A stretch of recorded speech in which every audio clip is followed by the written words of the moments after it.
နိုင်ငံခြားမှာပညာသင်ဖို့ထွက်ခွာမဲ့မိန်းကလေးတယောက်ဟာမထွက်ခွာမီကိုနည်းနည်းလွတ်လပ်စေခြင်းလို့မသိတဲ့အမျိုးသားတယောက်နဲ့တညတာဖြတ်တန်းလိုက်ပါတယ်။ဒါပေမဲ့မနက်အိပ်ရာထလာတဲ့အခါသူမရဲ့လုပ်ရက်ကိုအလွန်တောင်တရသွားခဲ့ပါတယ်။ပထမဆုံးအကြိမ်ကိုအမည်မသိသူနဲ့ပေးလိုက်မိတာအမှားကြီးတစ်ခုပဲလို့ထင်မိပေမဲ့ဖြစ်ပြီးသွားတဲ့အရာကိုပြန်မပြင်နိုင်တော့ပါဘူး။လေရင်ထွက်ချိန်နီးကပ်လာတဲ့အတွက်သူမအမြန်ဟိုတယ်ခန်းထဲကထွက်ခွာသွားခဲ့ပါတယ်။ဒါပေမဲ့အလင်းလိုလုံးလို့သူမရဲ့ဆွဲကြိုးတချို့ကိုအခန်းထဲမှာမိကြံခဲ့ပါတယ်။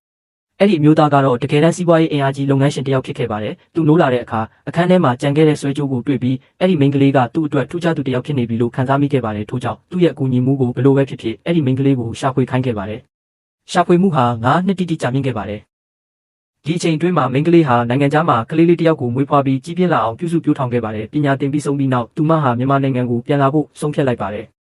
လေးစိတ်မှာသူမရဲ့ဟောင်းမိတ်ဆွေတယောက်ကလာကြိုပေးခဲ့ပါတယ်။နေစရာမရှိသေးတာကြောင့်မိတ်ဆွေရဲ့အိမ်မှာခဏတည်းဖို့ဆုံးဖြတ်လိုက်ပါတယ်။အိမ်ရောက်ချင်းမိတ်ဆွေကဆွဲကြိုးအစ်စ်တကြိုပေးပြီး9 နှစ်ခန့်ကမင်းပြောက်သွားခဲ့တဲ့ဆွဲကြိုးနဲ့တူအောင်လုပ်ထားတာပါ